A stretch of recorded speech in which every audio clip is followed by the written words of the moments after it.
ಬೇಸಿಗೆ ಕಾಲ ಬಂದೇ ಬರುತ್ತದೆ. ಸೂರ್ಯ ತನ್ನ ಪ್ರತಾಪವನ್ನು ತೋರಿಸುತ್ತಾ ಬೆಂಕಿ ಸುರಿಸುತ್ತಾ ಇರುತ್ತಾನೆ. ಆ ಊರಿನಲ್ಲಿ ಪ್ರಸಾದ್ ಶಾರದಾ ಅವರ ಮನೆ ಬಹಳ ದೊಡ್ಡದು. ಅವರಿಗೆ 3 ಮಕ್ಕಳು: ರಮೇಶ್, ಸುರೇಶ್, ಅರುಣ್. ಅವರ ಹೆಂಡತಿಯರೇ ಅನಾಮಿಕಾ, ಅವನಿ, ಅಂಜಲಿ. 3 ಸೊಸೆಯರು ಬಹಳ ಬುದ್ಧಿವಂತರೇ, ಆದರೆ ಕೆಲಸದ ವಿಷಯದಲ್ಲಿ ಮಾತ್ರ ಸೋಂಬೇರಿ. ಮುಖ್ಯವಾಗಿ ಬೇಸಿಗೆ ಕಾಲ ಬಂದರೆ ಅವರು ಬೇಸಿಗೆ ರೂಮಿನಿಂದ ಹೊರಗೆ ಬರುವುದೇ ಇಲ್ಲ. ಒಂದು ದಿನ ಶಾರದಾ ಮನೆಗೆ ಮಾವಿನಕಾಯಿಯ ಚೀಲಗಳನ್ನು ತರಿಸುತ್ತಾಳೆ.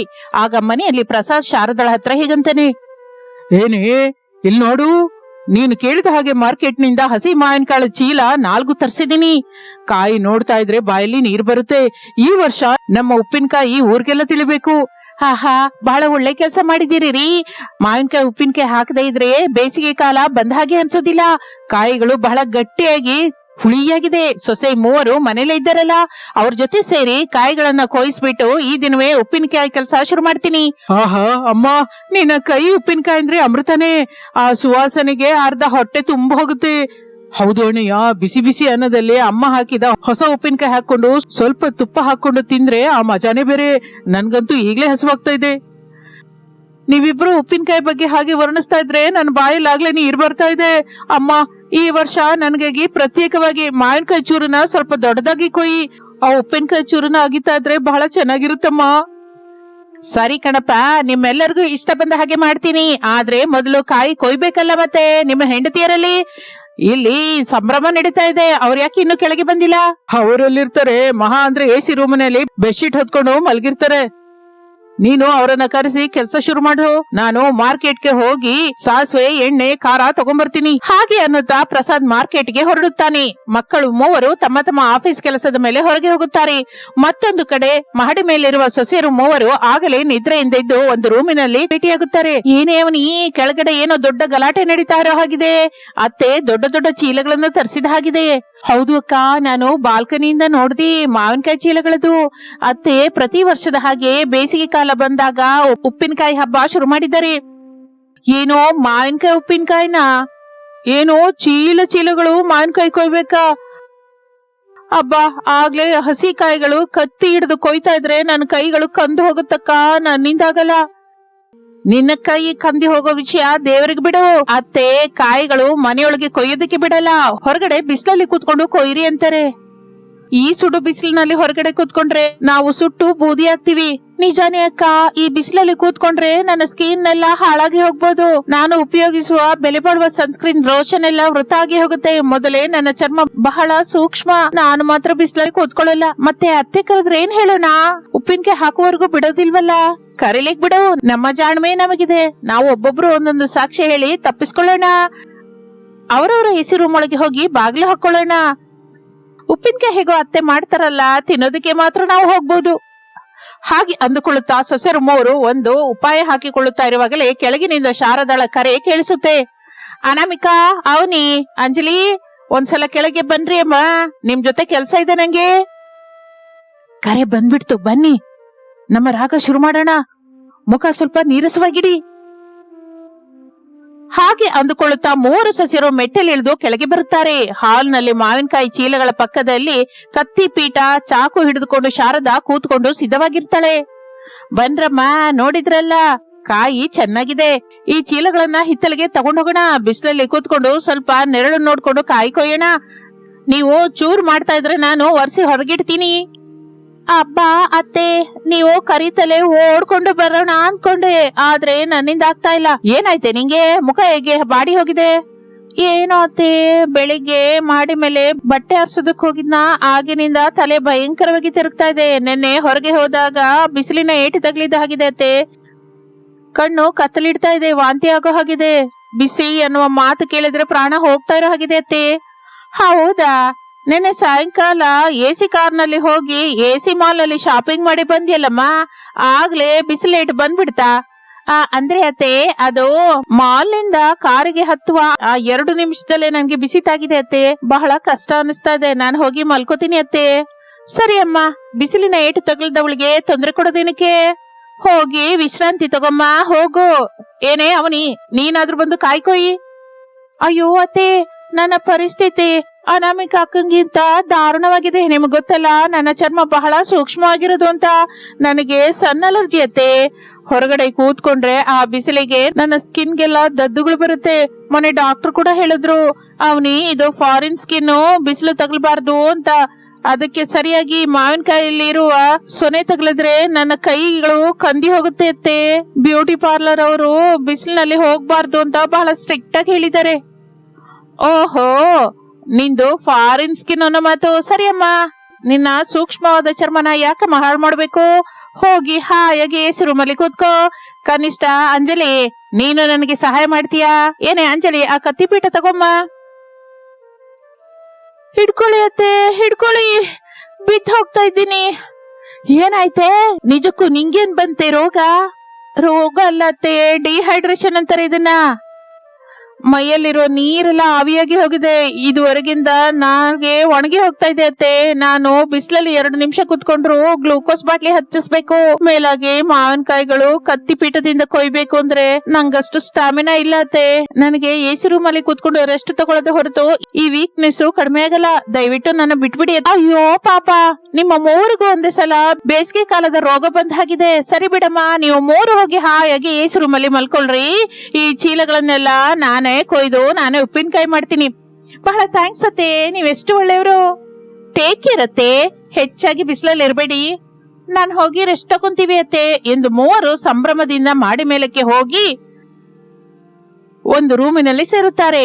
ಅನಾಮಿಕಳ ರೂಮಿನಲ್ಲಿ ಎಸಿ ಫುಲ್ ಆಗಿಟ್ಟು 3 ಮಂಚದ ಮೇಲೆ ವಾಲುತ್ತಾರೆ. ನೋಡಿದ್ರ ನನ್ನ ಬುದ್ಧಿವಂತಿಗೆ? ಬಿಸಿಲೇಟು ಅಂತ ಒಂದು ಮಾತು ಹೇಳಿದ ತಕ್ಷಣ ಅತ್ತೆ ಸೈಲೆಂಟ್ ಆಗಿ ಹೋದ್ರು. ನಾನೇನು ಕಡಿಮೆ ಮಾಡಿಲ್ಲ ಅತ್ತೆ, ಸನ್ ಅಲರ್ಜಿ ಅನ್ನತ್ತಲೆ ಅತ್ತೆ ಬಾಯಿಂದ ಮಾತೇ ಬರ್ಲಿಲ್ಲ. ನನ್ನ ಆಕ್ಟಿಂಗ್ ಅಂತೂ ಆಸ್ಕರ್ ರೇಂಜ್ ಅಕ್ಕ. ಡಿಹೈಡ್ರೇಷನ್ ಅನ್ನತ್ತಲೆ ಅತ್ತೆ ಭಯಪಟ್ಟು ಬಿಟ್ರು. ನಾವು ಚೆನ್ನಾಗಿ ಎಸಿಲಿ ಮಲ್ಕೊಂಡು ಸಿನಿಮಾ ನೋಡೋಣ. ಕೆಳಗಡೆ ಅತ್ತೆ ಬಿಸಿಲಲ್ಲಿ ಕಾಯಿ ಕೊಯ್ತಾ ಇರ್ತಾಳೆ. ಸಾಯಂಕಾಲ ಆಗುತ್ತಲೇ ಉಪ್ಪಿನಕಾಯಿ ರೆಡಿ ಆಗಬಹುದು. ನಾವು ಹೋಗಿ ಅನ್ನದಲ್ಲಿ ಕಲ್ಸ್ಕೊಂಡು ತಿನ್ನೋದೆ. ಹಾಗೆ ಅಂದುಕೊಳ್ಳುತ್ತಾ 3 ಸೊಸೆರು ನಗುತ್ತಾ ಎಸಿ ರೂಮಿನಲ್ಲಿ ಮಾತನಾಡಿಕೊಳ್ತಾ ಇರ್ತಾರೆ. ಕೆಳಗಡೆ ಶಾರದಾ ಹಿತ್ತಲಿನಲ್ಲಿ ಕಾಯಿಗಳನ್ನು ತೆಗೆದುಕೊಂಡು ಹೋಗಿ ಒಂಟಿಯಾಗಿ ಕಾಯಿ ಕೊಯ್ಲಿಕ್ಕೆ ಶುರು ಮಾಡುತ್ತಾಳೆ. ಮಧ್ಯಾಹ್ನದ ಸಮಯಕ್ಕೆ ಪ್ರಸಾದ್ ವಸ್ತುವನ್ನು ತೆಗೆದುಕೊಂಡು ಮನೆಗೆ ಬರ್ತಾನೆ. ಶಾರದಾ ಒಬ್ಬಳೆ ಬಿಸಿಲಲ್ಲಿ ಬೆವರು ಸುರಿಸುತ್ತಾ ಕೆಲಸ ಮಾಡುವುದನ್ನು ನೋಡಿ ಆಶ್ಚರ್ಯ ಹೋಗುತ್ತಾನೆ. ಏನೇ ಶಾರದಾ, ಏನಿದು? ಸೊಸೆರು 3 ಇಲ್ಲಿ, ನೀನೊಬ್ಳೆ ಈ ಬಿಸಿಲಲ್ಲಿ ಕೂತ್ಕೊಂಡು ಕಾಯಿ ಯಾಕೆ ಕೊಯ್ತಾ ಇದ್ಯಾ? ನನ್ನ ಕರ್ಮ, ಇನ್ಯಾರು ಕೊಯ್ತಾರೆ? ದೊಡ್ಡವಳಿಗೇನೋ ಬಿಸಿಲೇಟ್ ಅಂತೆ, 2ನೇವಳಿಗೇನೋ ಸನ್ ಅಲರ್ಜಿ ಅಂತೆ, 3ನೇವಳಿಗೇನೋ ಡಿಹೈಡ್ರೇಷನ್ ಅಂತೆ. 3 ಸೇರಿ ಆಮೇಲೆ ಎಸಿ ರೂಮಿನಲ್ಲಿ ಹಾಯಾಗಿ ಮಲಗಿದ್ದಾರೆ. ಏನು, ಅವ್ರು ಹೇಳಿದ ಸುಳ್ಳನ್ನ ನೀನು ನಂಬಿಟ್ಯಾ? ಕೆಲಸವೆಂದ್ರೆ ಸೋಂಬೇರಿತನ ಅವರಿಗೆ. ಅದಕ್ಕೆ ಏನೋ ಒಂದು ನೆಪ ಹೇಳಿ ಎಸಿಲಿ ಬಚ್ಚಿಕೊಂಡಿದ್ದಾರೆ. ನೀನು ಅವರನ್ನ ಕರೆದು ಗಟ್ಟಿಯಾಗಿ 4 ಮಾತು ಅನ್ಲೇಬೇಕಲ್ಲ. ಮಾತ್ ಹೇಳಿದ್ರೆ ಕೇಳೋ ರೀತಿಯವ್ರಲ್ಲ ಅವರು ಸೋಂಬೇರಿತನ ಬಿಡ್ಸೋದಕ್ಕೆ ನನ್ನ ಹತ್ರ ಒಂದು ಪ್ಲಾನ್ ಇದೆ. ನೀವು ಹೋಗಿ ನಮ್ಮ ಮೈನ್ ಮೀಟರ್ ಹತ್ರ ಎಸಿಗಿರುವ ಆ ಕರೆಂಟ್ ಫೀಸ್ ಇದೆಲ್ಲ ಕಿತ್ಬಿಟ್ಟು ಬನ್ನಿ ನೋಡೋಣ. ಓಹೋ, ಅಂದ್ರೆ ಸೊಸೆಯರಿಗೆ ಬುದ್ಧಿ ಹೇಳೋದಕ್ಕೆ ಸಿದ್ಧವಾಗಿದ್ಯಾ ಅನ್ನೋ ಮಾತು. ಸರಿ, ಈಗ್ಲೇ ಹೋಗಿ ಆ ಫೀಸ್ ತೆಗೆದು ಬರ್ತೀನಿ. ಅವರ ಎಸಿಗೆ ಹೇಗೆ ಕೆಲಸ ಮಾಡುತ್ತೋ ನಾನು ನೋಡ್ತೀನಿ. ಹಾಗೆ ಅನ್ನುತ್ತಾ ಪ್ರಸಾದ್ ಹೋಗಿ ಎಸಿಗಳ ಫ್ಯೂಸ್ ತೆಗೆದು ಬಿಡುತ್ತಾನೆ. ಫ್ಯಾನ್ಗಳು ಲೈಟ್ಗಳು ಮಾತ್ರವೇ ಬೆಳಗುತ್ತೆ, ಆದ್ರೆ ಎಸಿಗಳು ನಿಂತು ಹೋಗುತ್ತೆ. ಮೇಲಿನ ರೂಮಿನಲ್ಲಿ 3 ಸೊಸೆಯರು ಸಿನಿಮಾ ನೋಡುತ್ತಾ ಇರುವಾಗ ಹಠಾತ್ ಏನೇ ಸಡನ್ ಆಗಿ ಎಸಿ ನಿಂತು ಹೋಯ್ತು? ಕರೆಂಟ್ ಏನು ಹೋಯ್ತಾ? ಕರೆಂಟ್ ಹೋಗಿಲ್ಲ ಅತ್ತೆ, ಫ್ಯಾನ್ ತಿರುಗ್ತಾ ಇದೆ ನೋಡು. ಎಸಿ ಹಾಳಾಗಿ ಹೋದಾಗಿದೆ. ಅಬ್ಬಾ, ಆಗ್ಲೇ ಉಬ್ಸ ಶುರುವಾಯ್ತು ಅಕ್ಕ. ಎಸಿ ಇಲ್ದಿದ್ರೆ ನಾನು ಬದುಕಲಾರೆ. ಬೆವರು ಸುರಿತಾ ಇದೆ. ನಮ್ಮ ಎಸಿ ಏನಾದ್ರೂ ಕೆಲಸ ಮಾಡುತ್ತಾ ನೋಡಿ ಎಂದು 3 ಅವರವರ ರೂಮಿನೊಳಗೆ ಹೋಗಿ ನೋಡಿಕೊಳ್ಳುತ್ತಾರೆ. ಯಾವ ಎಸಿಯೂ ಕೆಲಸ ಮಾಡ್ತಾ ಇಲ್ಲ. ಬಿಸಿಲಿನ ದಗಿಯನ್ನು ಸಹಿಸಲಾರದೆ 3 ಬೆವರೊರೆಸ್ಕೊಂಡು ಕೆಳಗೆ ಬರುತ್ತಾರೆ. ಅತ್ತೆ, ಎಸಿ ಎಲ್ಲ ಹಾಳಾಗಿ ಹೋಗಿದೆ, ನಿಜಕ್ಕೂ ಕೆಲಸ ಮಾಡ್ತಾ ಇಲ್ಲ. ಅಯ್ಯೋ ಹೌದಮ್ಮ ನಮಿಕಾ, ಇದಕ್ಕೂ ಮೊದಲು ಎಲೆಕ್ಟ್ರಿಷಿಯನ್ ಬಂದ. ವೋಲ್ಟೇಜ್ ಹೆಚ್ಚಾಗಿ ಹೋಗಿ ಎಸಿ ಎಲ್ಲ ಸುಟ್ಟು ಹೋಗಿದೆ ಅಂತೆ. ನಾಳೆ ಬೆಳಿಗ್ಗೆನೆ ಸರಿ ಮಾಡಿ ಹೋಗ್ತೀನಿ ಅಂತ ಹೇಳ್ದಮ್ಮ. ಏನೋ ನಾಳೆ ಬೆಳಿಗ್ಗೆವರೆಗ ಈ ದಗೆಯಲ್ಲಿ ಎಸಿ ಇಲ್ದೆ ಹೇಗಿರ್ಬೇಕು ಅತ್ತೆ? ನನ್ನ ಸ್ಕಿನ್ ಎಲ್ಲ ಹಾಳಾಗಿ ಹೋಗಲ್ವಾ? ಹೌದು ಅತ್ತೆ, ನನಗೆ ನಿಜಕ್ಕೂ ಗಾಳಿನೇ ಆಡ್ತಾ ಇಲ್ಲ. ಬಿಸಿಲಿಗೆ ಉಸಿರು ನಿಂತ ಹೋಗಾಗಿದೆ. ಏನ್ ಮಾಡೋಣ ಅಮ್ಮ? ಕರೆಂಟ್ ಅವನ್ ಕೈಲಿದ್ರೆ ನಾವೇನ್ ಮಾಡ್ತೀವಿ? ಆದ್ರೆ ನಾನು ನಿಮ್ಗೊಂದು ಉಪಾಯ ಹೇಳ್ತೀನಿ. ಹಿತ್ತಲಲ್ಲಿ ದೊಡ್ಡ ಬೇವಿನ ಮರ ಇದೆ. ಅದರ ಕೆಳಗಂತೂ ನಿಜಕ್ಕೂ ಬಿಸಿಲೇ ಬರಲ್ಲಮ್ಮ, ತಣ್ಣಗೆ ಗಾಳಿ ಕೂಡ ಬರುತ್ತೆ. ನೀವೆಲ್ಲ ಮರದ ಕೆಳಗೆ ಚಾಪೆ ಹಾಕೊಂಡು ಕುತ್ಕೊಳ್ಳಿ ಹೋಗಿ. ಬೇರೆ ದಾರಿ ಇಲ್ಲ ಅವನಿ, ಅಲ್ಲೇ ಸ್ವಲ್ಪ ಕೆಳಗೆ ತಣ್ಣಗಿರ್ಬೋದು, ಬಾ ಹೋಗೋಣ ಎಂದು ಅಂದುಕೊಳ್ಳುತ್ತಾ 3 ಹಿತ್ತಲಿಗೆ ಹೋಗುತ್ತಾರೆ. ಅಲ್ಲಿ ಮರದ ಕೆಳಗೆ ತಣ್ಣನೆಯ ಗಾಳಿ ಬರ್ತಾ ಇರುತ್ತದೆ. ಅಲ್ಲೇ ಪಕ್ಕದಲ್ಲಿ ಮಾವಿನಕಾಯಿ ಚೀಲಗಳು, ಕತ್ತಿಪೀಠಗಳು ಇರುತ್ತದೆ. 3 ಚಾಪೆ ಮೇಲೆ ಕೂತ್ಕೊಳ್ಳುತ್ತಲೇ ಶಾರದಾ ಅಲ್ಲಿಗೆ ಬರ್ತಾಳೆ. ಹಬ್ಬ, ಇಲ್ಲಿ ಎಷ್ಟು ತಣ್ಣಗಿದೆ ಅಮ್ಮ. ನಿಮಗೆ ಧಗೆ, ಸನ್ ಅಲರ್ಜಿ ಎಲ್ಲ ಕಡಿಮೆ ಹೋಗೋ ಹಾಗೆ ಪ್ರಶಾಂತವಾದ ಗಾಳಿ ಬರ್ತಾ ಇದೆ. ಎಲ್ಲಿ ಆ ತಣ್ಣನೆ ಮಜ್ಜಿಗೆ ತಗೊಂಬನ್ನಿ. ತಗೊಳ್ಳಿ ಮಜ್ಜಿಗೆ. ಮರದ ಕೆಳಗೆ ಕೂತ್ಕೊಂಡು ಇದು ಕುಡಿದ್ರೆ ಸಖತ್ತಾಗಿರುತ್ತೆ. ನೋಡ್ರಮ್ಮ, ನೀವ್ ಹೇಗೂ ಇಲ್ಲೇ ಕೂತ್ಕೊಂಡಿದ್ದೀರಲ್ಲ, ಕಾಲಿಗೆ ಕೂತ್ಕೊಂಡ್ರೆ ಏನ್ ಬರುತ್ತೆ? ಸ್ವಲ್ಪ ಮಜ್ಜಿಗೆ ಕುಡ್ದು ಮಾವಿನಕಾಯಿ ಚೂರನ್ನ ಕೊಯ್ತಾ ಇರಿ. ತಿಳಿಯದೆ ಕಾಲಕ್ಷೇಪವಾಗಿ ಹೋಗುತ್ತೆ. ಅದು ಅತ್ತೆ, ನಮಗೆ ಸ್ವಲ್ಪ ನೀರಸವಾಗಿದೆ ಅಂತ. ನೀರಸಕ್ಕೇನಮ್ಮ? ಕಾಯಿ ಕೊಯ್ತಾ ಇದ್ರೆ ಆ ವಾಸನೆಗೆ ನೀರಸ ಹೊರಟೋಗುತ್ತೆ. ಒಂದು ವೇಳೆ ನೀವು ಕಾಯಿ ಕೊಯ್ದೇ ಇದ್ರೆ ನಾನು ಮಾವಿನಕಾಯಿ ಉಪ್ಪಿನಕಾಯಿ ಹಾಕೋದನ್ನೇ ನಿಲ್ಸ್ಬಿಡ್ತೀನಿ. ಆ ಚೀಲಗಳನ್ನ ಬಿಸಾಕ್ತೀನಿ. ಈ ಬಿಸಿಲಿಗೆ ರಾತ್ರಿಯಲ್ಲಿ ಉಪ್ಪಿನಕಾಯಿಗೆ ಬದಲು ಬೇಳೆ ಪಪ್ಪು ಸಾರು ಮಾತ್ರನೇ ಹಾಕ್ತೀನಿ. ಬಿಸಿಲು ಕಾಲವೆಲ್ಲ ಊಟ ಹೀಗೆ ಹಾಕ್ತೀನಿ. ಏನಂತೀರಾ? ಬೇಡ ಅತ್ತೆ, ಬೇಡ. ಮಾವಿನಕಾಯಿ ಉಪ್ಪಿನಕಾಯಿ ಇಲ್ದಿದ್ರೆ ನಾನು ಊಟನೇ ಮಾಡೋಕ್ಕಾಗಲ್ಲ. ಸರಿ, ನಾನು ಕಾಯಿ ಕೊಯ್ತೀವಿ. ಹೌದು ಅತ್ರೆ, ಈ ತಣ್ಣನೆ ಗಾಳಿಯಲ್ಲಿ ಕೂತ್ಕೊಂಡು ಕೊಯ್ಯೋದು ದೊಡ್ಡ ಕಷ್ಟವೇನಲ್ಲ, ನಾವೇ ಕೊಯ್ತೀವಿ.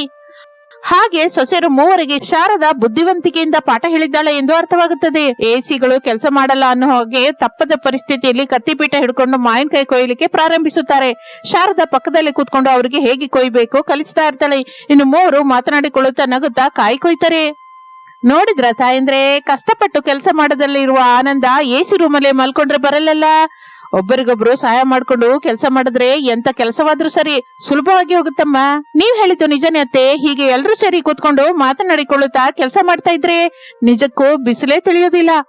ನನ್ನ ಧಗೆ ಎಲ್ಲಿಗೆ ಮಾಯವಾಯ್ತೋ ನಂಗೆ ಗೊತ್ತಿಲ್ಲ.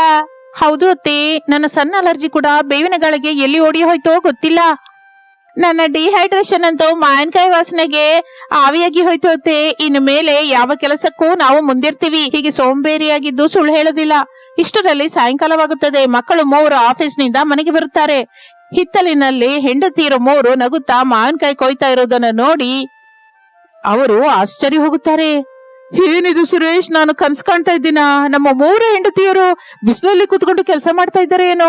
ಎಸಿ ರೂಮಿನಿಂದ ಹೊರಗೆ ಬಂದಿದ್ದಾರೆ ಅಂದ್ರೆ ನಂಬಕೆ ಆಗ್ತಾ ಇಲ್ಲ. ಹೌದು ಅಣ್ಣಯ್ಯ, ಅಮ್ಮ ಏನೋ ದೊಡ್ಡ ಮಂತ್ರನೇ ಹಾಕಿರೋ ಹಾಗಿದೆ. ಇವರ ಸೋಂಬೇರಿತನ ಬಿಡಿಸ್ಬೇಕು ಅಂದ್ರೆ ಅದು ಅಮ್ಮಂಗೆ ಸಾಧ್ಯ. ಹಬ್ಬ, ಉಪ್ಪಿನಕಾಯಿ ಘಮಘಮ ಆಗ್ಲೇ ಶುರುವಾಗಿದೆ. ಇನ್ನು ರಾತ್ರಿಗೆ ಹಬ್ಬವೇ ಹಬ್ಬ. ನೋಡಿದ್ರ ಮಕ್ಕಳೇ, ನಿಮ್ಮ ತಾಯಿಯ ಬುದ್ಧಿವಂತಿಕೆ. ಅವಳ ಪ್ಲಾನ್ ಇಂದ ಸೊಸೆಯಂತಿರ ಸೋಂಬೇರಿತನ ಬಿಡಿಸಿ ಎಲ್ಲರ ಕೈಲಿ ಕೆಲಸ ಮಾಡಿಸಿದ್ದಾಳೆ. ಕೆಲಸದ ಜೊತೆ ಸೇರಿ ಕುಟುಂಬದಲ್ಲಿ ಒಗ್ಗಟ್ಟು ಹೇಗಿರ್ಬೇಕು ಅಂತ ಕಲ್ಸಿದ್ದಾಳೆ. ಎಲ್ಲ ಮಾವಿನಕಾಯಿ ಮಹಾತ್ಮೇರಿ. ಸರಿ ಸರಿ, ಕಾರ್ಯಕ್ರಮ ಆಗಿ ಹೋಯ್ತಲ್ಲ, ನಾನ್ ಹೋಗಿ ಸಾಸಿವೆ ಎಣ್ಣೆ ಖಾರ ಸೇರಿಸಿ ಉಪ್ಪಿನಕಾಯಿ ಸಿದ್ಧ ಮಾಡ್ತೀನಿ. ಈ ದಿನ ರಾತ್ರಿಗೆ ಎಲ್ರಿಗೂ ಮಾವಿನಕಾಯಿ ಉಪ್ಪಿನಕಾಯಿ ಜೊತೆ ಬಿಸಿ ಬಿಸಿ ಅನ್ನನ ಬಡಿಸ್ತೀನಿ. ಎಲ್ರು ಬಂದ್ಬಿಡಿ. ಆ ರಾತ್ರಿ ಕುಟುಂಬವೆಲ್ಲವೂ ಸೇರಿ ಆನಂದದಿಂದ ಕೂತ್ಕೊಂಡು ಶಾರದಾ ಮಾಡಿದ ಹೊಸ ಉಪ್ಪಿನಕಾಯಿ ಜೊತೆ ಹೊಟ್ಟೆ ತುಂಬಾ ಊಟ ಮಾಡುತ್ತಾರೆ. ಸೋಂಬೇರಿತನ ಬಿಟ್ಟು ಕಷ್ಟಪಟ್ಟು ಕೆಲಸ ಮಾಡಿದ ಸೊಸೆಯರು ಆ ಉಪ್ಪಿನಕಾಯಿ ರುಚಿಗೆ ಮತ್ತಷ್ಟು ಸಿಹಿಯಾಗಿ ಯಾವತ್ತಿಗೂ ನೆನಪಿರುವ ಹಾಗೆ ಬದಲಾಯಿಸುತ್ತದೆ. ಎಸಿ ಇಲ್ಲದೆ ಹೊರಗೆ ಕೂತ್ಕೊಂಡ ಆ ಅನುಭವ ಅವರಿಗೆ ಒಂದು ಒಳ್ಳೆ ಪಾಠವನ್ನು ಕಲಿಸುತ್ತದೆ. ಇದು ಇಂದಿನ ಕತೆ. ಮತ್ತೊಂದು ಆಸಕ್ತಿಕರ ಕತೆ ಜೊತೆ ಮತ್ತೆ ಸೇರೋಣ. ಅಲ್ಲಿಯವರೆಗೂ ವಿರಾಮ. ನಮಸ್ತೆ. ಪ್ರಸಾದ್ ಶಾರದರ ಮನೆಯ ಅಡಿಗೆ ಮನೆಯಿಂದ ಘಮಘಮ ಅನ್ನುವ ಸೀಗಡಿ ಮೀನಿನ ಸುಡುವ ವಾಸನೆ ಬರ್ತಾ ಇರುತ್ತೆ. ಒಂದು ಕಡೆ ಶಾರದಾ ಸೀಗಡಿ ಮೀನಿನ ಸಾರು ಮಾಡ್ತಾ ಇರ್ತಾಳೆ. ಮತ್ತೊಂದು ಕಡೆ ಅನಾಮಿಕಾ ಆಧುನಿಕ ಪದ್ಧತಿಯಲ್ಲಿ ಚೀಸ್ ಮಶ್ರೂಮ್ ಆಮ್ಲೆಟ್ ಮಾಡ್ತಾ ಇರ್ತಾಳೆ. ಇಬ್ಬರ ಮಧ್ಯೆ ಅಡಿಗೆ ವಿಷಯದಲ್ಲಿ ಯಾವಾಗಲೂ ಒಂದೇ ಕೋಲ್ಡ್ ವಾರ್ ಇರುತ್ತೆ. ಏನೇ ಅನಾಮಿಕಾ, ಏನ ವಾಸನೆ? ಮನೆಯಲ್ಲ ಏನೋ ಹಾಲು ಹೊಡೆದೋದು ವಾಸನೆ ಬರ್ತಾ ಇದೆ. ಆ ಒಲೆ ಮೇಲೆ ಏನ್ ಸುಡ್ತಾ ಇದೀಯಾ? ಅತ್ತೆ, ಅದು ಹಾಲು ಒಡೆದು ಹೋದ ವಾಸನೆ ಅಲ್ಲ ಅತ್ತೆ, ಚೀಸ್ ಕರಗ್ತಾ ಇದೆ ಆ ವಾಸನೆ ಇದು. ನಾನು ಇಟಾಲಿಯನ್ ಸ್ಟೈಲ್ ಅಲ್ಲಿ ಮಶ್ರೂಮ್ ಚೀಸ್ ಆಮ್ಲೆಟ್ ಮಾಡ್ತಾ ಇದ್ದೀನಿ. ನಿಮ್ಮ ಮಗಂಗೆ ಇದಂದ್ರೆ ತುಂಬಾ ಇಷ್ಟ ಗೊತ್ತಾ? ಈ ಇಟಾಲಿಯನ್ ಸ್ಟೈಲಾ? ನಮ್ಮನೆ ಇರೋದೇನೋ ಕರ್ನಾಟಕದಲ್ಲಿ, ನಿನ್ನ ಅಡಿಗೆ ಏನೋ ಇಟಾಲಿದು. ಆಮ್ಲೆಟ್ ಅಂದ್ರೆ ಹೇಗಿರ್ಬೇಕು ಅಂತ ಗೊತ್ತಾ ನಿನ್ಗೆ? ಈರುಳ್ಳಿ, ಹಸಿಮೆಣಸು, ಸ್ವಲ್ಪ ಶುಂಠಿ ಬೆಳ್ಳುಳ್ಳಿ ಪೇಸ್ಟ್ ಹಾಕಿ ನಾಟಿ ಕೋಳಿ ಮೊಟ್ಟೆ ಹಾಕಿದ್ರೆ ಆ ವಾಸನೆ ಬೀದಿ ಕೊನೆಯವರೆಗೂ ಹೋಗ್ಬೇಕು. ಅದಲ್ಲದೆ ಇದೇನೋ ರಬ್ಬರ್ ಅಂತ ಚೀಸ್ ಅಂತೆ, ನನಗೇನೋ ಅರ್ಥವಾಗ್ತಿಲ್ಲ. ಅತ್ತೆ, ಕಾಲ ಬದಲಾಗಿದೆ. ಯಾವಾಗಲೂ ಆ ಹಳೆ ಹುಣಸೆಕಾಯಿ ಪಚಡಿ ಹಾಗೆ ಯಾರು ಅದನ್ನ ತಿನ್ನಲ್ಲ. ಈಗ ಟ್ರೆಂಡ್ ಬದಲಾಗಿದೆ. ಯೂತ್ ಎಲ್ಲ ಇಂತಹ ಡಿಫ್ರೆಂಟ್ ಆಮ್ಲೆಟ್ಸ್ ನ ಇಷ್ಟಪಡ್ತಾ ಇದ್ದಾರೆ. ಆದ್ರೂ ನಾನು ನಿಮ್ಮ ಸೀಗಡಿ ಮೀನಿನ ಬಗ್ಗೆ ಏನಾದ್ರು ಅದನ್ನ ಬೆಳಿಗ್ಗೆಯಿಂದ ಆ ಸೀಗಡಿನ ತೊಳಿತಾನೇ ಇದ್ದೀರಾ. ಮನೆಯೆಲ್ಲ ನೀಚ ವಾಸನೆ ಬರ್ತಾ ಇದೆ. ಏನೇ ನನ್ನ ಸೀಗಡಿ ಮೀನಿನ ಸಾರನ್ನ ನೀಚ ವಾಸನೆ ಅಂತೀಯ? ಆ ಖಾರ, ಮಸಾಲೆ, ಗೋದಾವರಿ ಸ್ಟೈಲ್ ಅಲ್ಲಿ ಸೀಗಡಿ ಮೀನ್ ತಿಂತಾ ಇದ್ರೆ ಜನ್ಮ ಧನ್ಯವಾಗುತ್ತೆ. ನನ್ನ ಕೈ ಅಡುಗೆ ತಿನ್ನೋದಕ್ಕೆ ನಮ್ಮ ನೆಂಟ್ರೆಲ್ಲ ಕ್ಯೂ ಕಟ್ತಾರೆ ಗೊತ್ತಾ? ಹಾ ಹೌದು ಬಿಡಿ, ನೆಂಟ್ರು ಕ್ಯೂ ಕಟ್ತಾರೆ, ನೀವೇನೋ ದಿನವೆಲ್ಲ ಅಡಿಗೆ ಮನೆಯಲ್ಲೇ ಇದ್ದು ಬಿಡ್ತೀರಾ. ನಾನು ನಿಮಿಷದಲ್ಲಿ ಆಮ್ಲೆಟ್ ಹಾಕಿ ನಿಮ್ ಮಗನಿಗೆ ಕೊಡ್ತಾ ಇದ್ದೀನಲ್ಲ. ಇಷ್ಟರಲ್ಲಿ ಪ್ರಸಾದ್ ರಮೇಶ್ವರ ಆಫೀಸಿನಿಂದ ಮನೆಗೆ ಬರುತ್ತಾರೆ. ಇಬ್ಬರ ಮುಖದಲ್ಲಿಯೂ ತೀವ್ರವಾದ ದಿಗಿಲು, ಟೆನ್ಷನ್ ಕಾಣಿಸುತ್ತೆ. ಶಾರದಾ, ಒಂದು ಗ್ಲಾಸ್ ನೀರ್ ತಗೊಂಬಾ. ಏನ್ರಿ ಇಬ್ರು ಮುಖನ ಹಾಗೆ ತೇಲಾಡ್ಸ್ಕೊಂಡು ಬರ್ತಾ ಇದ್ದೀರಾ? ಏನಾಯ್ತು? ಅಪ್ಪ, ನಾನಿನ್ನು ಅಮಂಗ ಅನಾಮಿಕಂಗೋ ಹೇಗೆ ಹೇಳ್ಬೇಕೋ ಅರ್ಥವಾಗ್ತಿಲ್ಲ. ನನ್ನ ಎದೆ ಭಾರವಾಗ್ತಾ ಇದೆ. ಏನಾಯ್ತು ರೀ? ನಿಮ್ ಮುಖ ಯಾಕೆ ಹಾಗೆ ಸುಟ್ಟೋಗಿದೆ? ಆಫೀಸಲ್ಲಿ ಏನಾದ್ರು ಜಗಳನ? ಪ್ರಮೋಷನ್ ಬರ್ಲಿಲ್ವಾ? ಪ್ರಮೋಷನ್ ಅಲ್ಲಮ್ಮ, ನಿಜಕ್ಕೂ ಆಫೀಸೇ ಇಲ್ಲ. ರಮೇಶ್ ಕೆಲಸ ಮಾಡ್ತಾ ಇರುವ ಕಂಪನಿಗೆ ದೊಡ್ಡ ನಷ್ಟ ಬಂತಂತೆ. ಇದ್ದಕ್ಕಿದ್ದ ಹಾಗೆ ಈ ದಿನ ಮಧ್ಯಾಹ್ನವೇ ಕಂಪನಿ ಮುಚ್ಚಿಬಿಟ್ರು. ಅದ್ರಲ್ಲಿ ಕೆಲಸ ಮಾಡ್ತಿರೋರೆಲ್ಲರನ್ನು ತೆಗೆದುಹಾಕಿದ್ರಮ್ಮ. ನಮ್ಮ ರಮೇಶನ್ಗೆ ಕೆಲಸ ಹೋಯ್ತು. ಏನು ಅಂದ್ರೆ ಕೆಲ್ಸ ಹೊಟ್ಟೋಯ್ತಾ? ಅಯ್ಯೋ ಭಗವಂತ, ಎಷ್ಟು ಕಷ್ಟ ಬಂತಪ್ಪ. ಅವನಿಗೆ 6 ತಿಂಗಳ ಹಿಂದೆನೆ ಮದುವೆ ಮಾಡಿದ್ವಿ. ಆಗ್ಲೇ ಈ ತರ ಯಾಕೆ ನಡೀತು? ಹೌದಮ್ಮ, ನಂಗೆ ಏನ್ ಮಾಡ್ಬೇಕು ತೋಚ್ತಾ ಇಲ್ಲ. ಒಂದೇ ಸಲಕ್ಕೆ ಪ್ರಪಂಚ ಕತ್ತಲಾಗಿ ಹೋಯ್ತು. ಮನೆ ಬಾಡಿಗೆ, EMIಗಳು, ಅಪ್ಪನ ಔಷಧಿ, ಪ್ರತಿ ತಿಂಗಳು 30,000 ಕಟ್ಟಬೇಕು. ಈಗ ನನ್ನ ಕೈಯಲ್ಲಿ ಚಿಲ್ಲರೆ ಕಾಸಿಲ್ಲ. ಅಡ್ವಾನ್ಸ್ ಸ್ಯಾಲ್ರಿ ಕೂಡ ಕೊಡದೆ ಹೊರಗೆ ಕಳಿಸ್ಬಿಟ್ರು. ನೀವೇನು ಗಾಬರಿ ಆಗ್ಬೇಡಿ, ಏನೋ ಒಂದು ದಾರಿ ಸಿಕ್ಕುತ್ತೆ. ನಿಮ್ಮ ಓದಿಗೆ, ನಿಮ್ಮ ಅನುಭವಕ್ಕೆ ಮತ್ತೊಂದು ಕೆಲಸ ಬರಲ್ವಾ ಹೇಳಿ? 2-3 ದಿನಗಳು ರೆಸ್ಟ್ ತೆಗೆದುಕೊಂಡು ಬೇರೆ ಇಂಟರ್ವ್ಯೂಗೆ ಹೋಗೋಣ. ಈಗಿರುವ ಪರಿಸ್ಥಿತಿಯಲ್ಲಿ ಹೊಸ ಕೆಲಸ ಬರೋದು ಅಷ್ಟು ಈಸಿ ಅಲ್ಲಮ್ಮ. ಹೊರಗಡೆ ಮಾರ್ಕೆಟ್ ಬಹಳ ದಾರುಣವಾಗಿದೆ. ನಮಗಿರುವ ಎತ್ತಿಟ್ಟುಕೊಂಡ ದುಡ್ಡು ಕೂಡ ಹೆಚ್ಚಾಗಿಲ್ಲ. ಈ ತಿಂಗಳು ಕೊನೆಗೆ ಆಗಿ ಹೋಗುತ್ತೆ. ಕನಿಷ್ಠ ಬರುವ ತಿಂಗಳು ಮನೆ ಬಾಡಿಗೆ ಕಟ್ಟೋದಕ್ಕೆ ಕೂಡ ದುಡ್ಡಿಲ್ಲ. ಏನು ಅಂದ್ರೆ ಈಗ ಹೇಗೆ ರೀ? ನಮ್ಮ ಮರ್ಯಾದೆ ಬೀದಿ ಪಾಲಾಗುತ್ತಾ? ನಮ್ಮ ಓನರ್ ಕೇಳಿದ್ರೆ ಏನ್ ಉತ್ತರ ಹೇಳ್ಬೇಕು? ಅತ್ತೆ, ನೀವು ಅಳಬೇಡಿ. ಕಷ್ಟ ಬಂದಾಗ ಅತ್ರೆ ಸಮಸ್ಯೆ ತೀರೋದಿಲ್ಲ. ನಾವು ಏನಾದ್ರೂ ಆಲೋಚಿಸಬೇಕು. ಮಾವಯ್ಯ ರಮೇಶು ಕಷ್ಟಪಡ್ತಾ ಇದ್ದಾರಲ್ಲ, ಈಗ ಅವರಿಗೆ ನಾವು ಆಧಾರವಾಗಿರ್ಬೇಕು. ನಾವೇನ್ ಮಾಡ್ತೇವೆ? ನಿನಗೇನೋ ಆಮ್ಲೆಟ್ ಬಿಟ್ಟು ಇನ್ನೇನು ಬರೋದಿಲ್ಲ, ನನಗೇನೋ ಅಡಿಗೆ ಬಿಟ್ಟು ಇನ್ನೇನು ಗೊತ್ತಿಲ್ಲ. ನಾವು ಹೇಗೆ ದುಡ್ಡು ಸಂಪಾದಿಸ್ತೀವಿ? ಅದೇ ಅತ್ತೆ, ಅದೇ ನಮ್ಮ ಬಂಡವಾಳ. ನಮಗೆ ಅಡಿಗೆ ಬರುತ್ತಲ್ಲ, ನಾವು ಏಕೆ ಒಂದು ಫುಡ್ ಸ್ಟಾಲ್ ಇಡಬಾರ್ದು? ನಾವು ಮಾಡುವ ಅಡಿಗೆನೋ ರೋಡ್ ಮೇಲೆ ಗಾಡಿ ಇಟ್ಟು ಮಾರಿದ್ರೆ ದುಡ್ಡು ಬರುತ್ತಲ್ಲ. ಫುಡ್ ಗಾಡಿನ ರೋಡ್ ಮೇಲೆ ಗಾಡಿ ಇಟ್ಟು ನೀವು ಅಡಿಗೆ ಮಾಡ್ತೀರಾ? ಬೇಡ ಅನಾಮಿಕಾ, ನನಗೆ ಎಷ್ಟು ಕಷ್ಟ ಬಂದ್ರು ಸರಿ, ನನ್ನ ಹೆಂಡತಿನ, ನನ್ನ ತಾಯಿನ ರೋಡ್ ಮೇಲೆ ನಿಲ್ಲಿಸಿ ವ್ಯಾಪಾರ ಮಾಡಿಸಲ್ಲ. ನನ್ನ ಮರ್ಯಾದೆ ಏನಾಗುತ್ತೆ? ಏನೋ ಮರ್ಯಾದೆನಾ? ಮರ್ಯಾದೆ ನಮ್ಮ ಹೊಟ್ಟೆ ತುಂಬುತ್ತಾ? ಹೆಂಡತಿ, ತಾಯಿ ಸಹಾಯ ಮಾಡ್ತೀನಿ ಅಂದ್ರೆ ಬೇಡ ಅಂತೀಯಾ? ಇದು ಮರ್ಯಾದೆ ಹೋಗುವ ಕೆಲಸವಲ್ಲಪ್ಪ, ನಮ್ಮ ಕುಟುಂಬವನ್ನ ನಿಲ್ಲಿಸುವ ಕೆಲಸ. ಅನಾಮಿಕಳ ಆಲೋಚನೆ ತುಂಬಾ ಚೆನ್ನಾಗಿದೆ. ಗಾಡಿ ಇಡೋದು ಸರಿನೇ, ಆದ್ರೆ ನಾವೇನ್ ಮಾಡ್ತೇವಿ? ನಾವೇನು ಸೀಗಡಿ ಮೀನು ಮಾರೋಣವಾ? ಒಂದು ಪ್ಲೇಟ್ 100 ರೂಪಾಯಿಗೆ ಮಾರಿದ್ರೆ ಚೆನ್ನಾಗಿ ಲಾಭ ಬರುತ್ತೆ. ನನ್ನ ಗೋದಾವರಿ ಸೀಗಡಿ ಫ್ರೈಗೆ ಯಾರಾದ್ರೂ ಬೀಳಲೇಬೇಕು. ಅಬ್ಬಾ ಅತ್ತೆ, ನೀವ್ ಸುಮ್ನೆ ರೀ. ಫಾಸ್ಟ್ ಫುಡ್ ಗಾಡಿ ಮೇಲೆ ಸೀಗಡಿ ಮೀನಿನ ಫ್ರೈ ಯಾರು ತಿಂತಾರೆ? ಗಾಡಿ ಇಡುತ್ತಲೇ ಜನಗಳು ಆಮ್ಲೆಟ್ಸ್, ಎಗ್ ಫ್ರೈಡ್ ರೈಸ್ ಕೇಳ್ತಾರೆ. ನನ್ನ ವೆರೈಟಿ ಆಮ್ಲೆಟ್ ಅಂದ್ರೆ mushroom omelette, cheese omelette, vegetable omelette ಹೀಗೆ ಇಡೋಣ. ಕಾಲೇಜ್ ಸ್ಟೂಡೆಂಟ್ಸ್ ಅಂತೂ ಮೈ ಮೇಲೆ ಬಿದ್ದು ತಿಂತಾರೆ. ನೋಡಿದ್ರೇನ್ರಿ ನಿಮ್ ಸೊಸೆ ವರ್ಷೆ? ಏನಾದ್ರೂ ನನ್ ಮಾತು ಕೇಳ್ತಾಳ? ಸೀಗಡಿ ಮೀನ್ ಬೇಡ, ಆಮ್ಲೆಟ್ ಮಾರ್ತಾಳಂತೆ. ಆ ಮೊಟ್ಟೆ ಮಾರ್ಕೊಂಡು ದಿನಕ್ಕೆ ಎಷ್ಟು ದುಡ್ಡು ಬರುತ್ತೆ?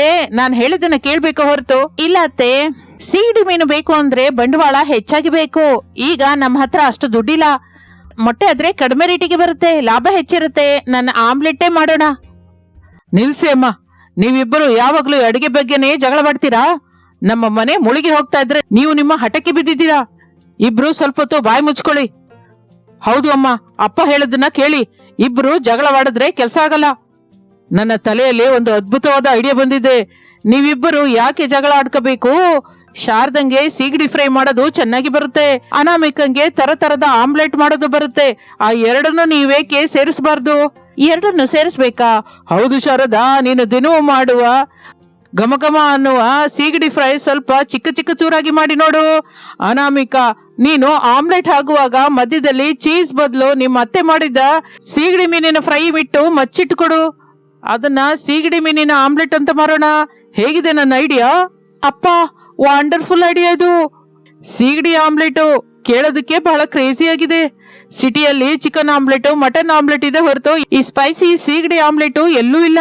ಇದು ಖಚಿತವಾಗಿ ಹಿಟ್ ಆಗುತ್ತೆ. ಅಂದ್ರೆ ನನ್ನ ಸೀಗಡಿ ಮೀನಿನ ಅಡಿಗೆನ ಇವಳು ಆಮ್ಲೆಟ್ ಅಲ್ಲಿ ಹಾಕಿ ಕೊಡ್ತಾಳ? ಅದು ರುಚಿ ಚೆನ್ನಾಗಿರುತ್ತಾ? ಅತ್ತೆ, ನೀವು ನಿಮ್ಮ ಅಡಿಗೆನ ಕಡಿಮೆ ಅಂದಾಜು ಹಾಕ್ತಾ ಇದ್ದೀರಾ.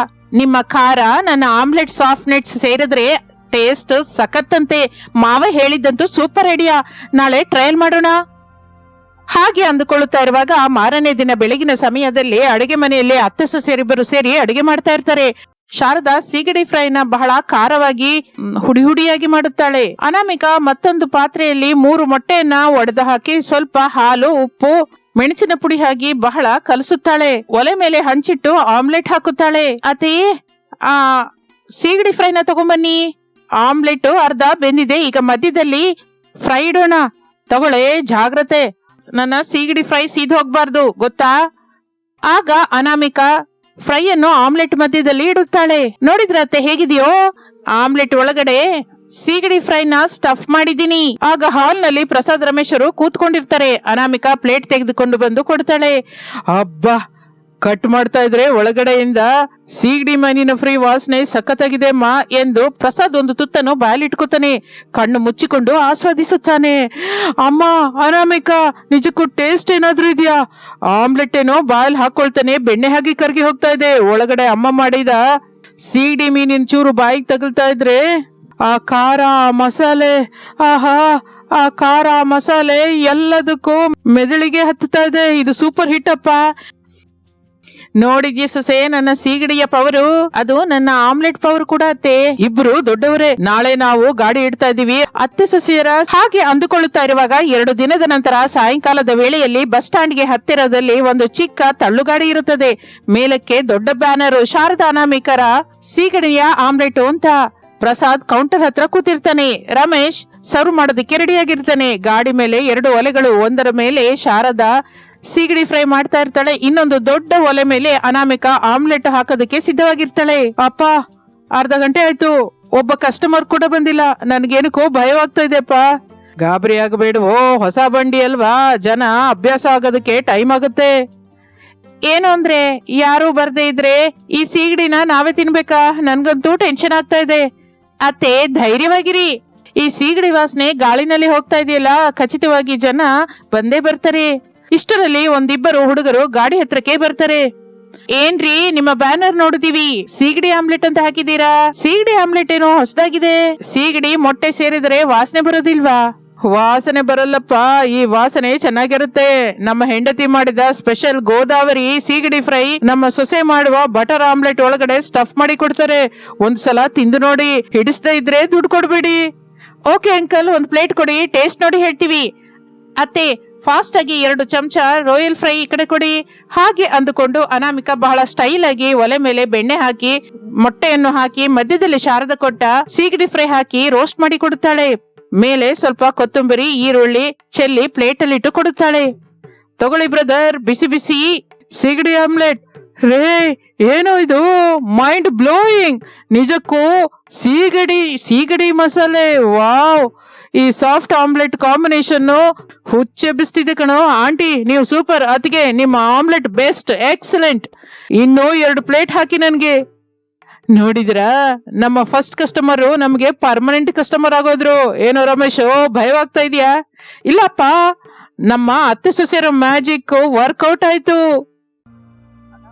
ಹಾಗಿರುವಾಗ 1 ತಿಂಗಳ ನಂತರ ಅದೇ ಬಸ್ ಸ್ಟ್ಯಾಂಡ್ ಹತ್ತಿರ ಈಗ ಗಾಡಿ ಹತ್ರ ಜನ ಕ್ಯೂನಲ್ಲಿ ನಿಂತಿರ್ತಾರೆ. ಅತ್ತೆ ಸೊಸೆಯರ ಸೀಗಡಿ ಫ್ರೈ ಆಮ್ಲೆಟ್ ಸಿಟಿಯಲ್ಲಿ ಒಳ್ಳೆ ಹೆಸರು ಸಂಪಾದಿಸುತ್ತದೆ. ಫುಡ್ ಬ್ಲಾಗರ್ಸ್ ಕೂಡ ಬಂದು ಇಂಟರ್ವ್ಯೂ ತಗೋತಾ ಇರ್ತಾರೆ.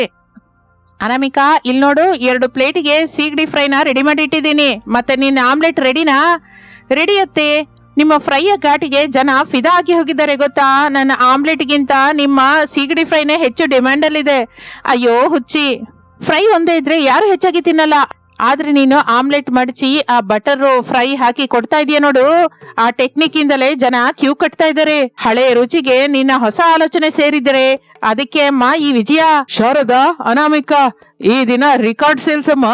ನೀವಿಬ್ಬರು ನಮ್ಮ ಮನೆಗೆ ಅಲ್ಲ, ಈ ಗಾಡಿ ಕೂಡ 2 ಕಣ್ಣಿನಂತವರು. ಹೌದಮ್ಮ, ನನ್ನ ಕೆಲಸ ಹೋದಾಗ ನನ್ನ ಜೀವನ ಆಗಿ ಹೋಯ್ತು ಅಂದ್ಕೊಂಡೆ. ಆದರೆ ನೀವಿಬ್ಬರು ಸೇರಿ ಕುಟುಂಬವನ್ನ ನಿಲ್ಲಿಸಿದ್ದೀರಾ. ಈ ದಿನ ಒಬ್ಬ ಸಾಫ್ಟ್ವೇರ್ ಉದ್ಯೋಗಿ ಸಂಪಾದಿಸುವುದಕ್ಕಿಂತ ಹೆಚ್ಚಾಗಿ ಸಂಪಾದಿಸ್ತಾ ಇದ್ದೀವಮ್ಮ. ಅದೆಲ್ಲ ಈ ಅನಾಮಿಕಳ ಛಲ ಕಣೋ.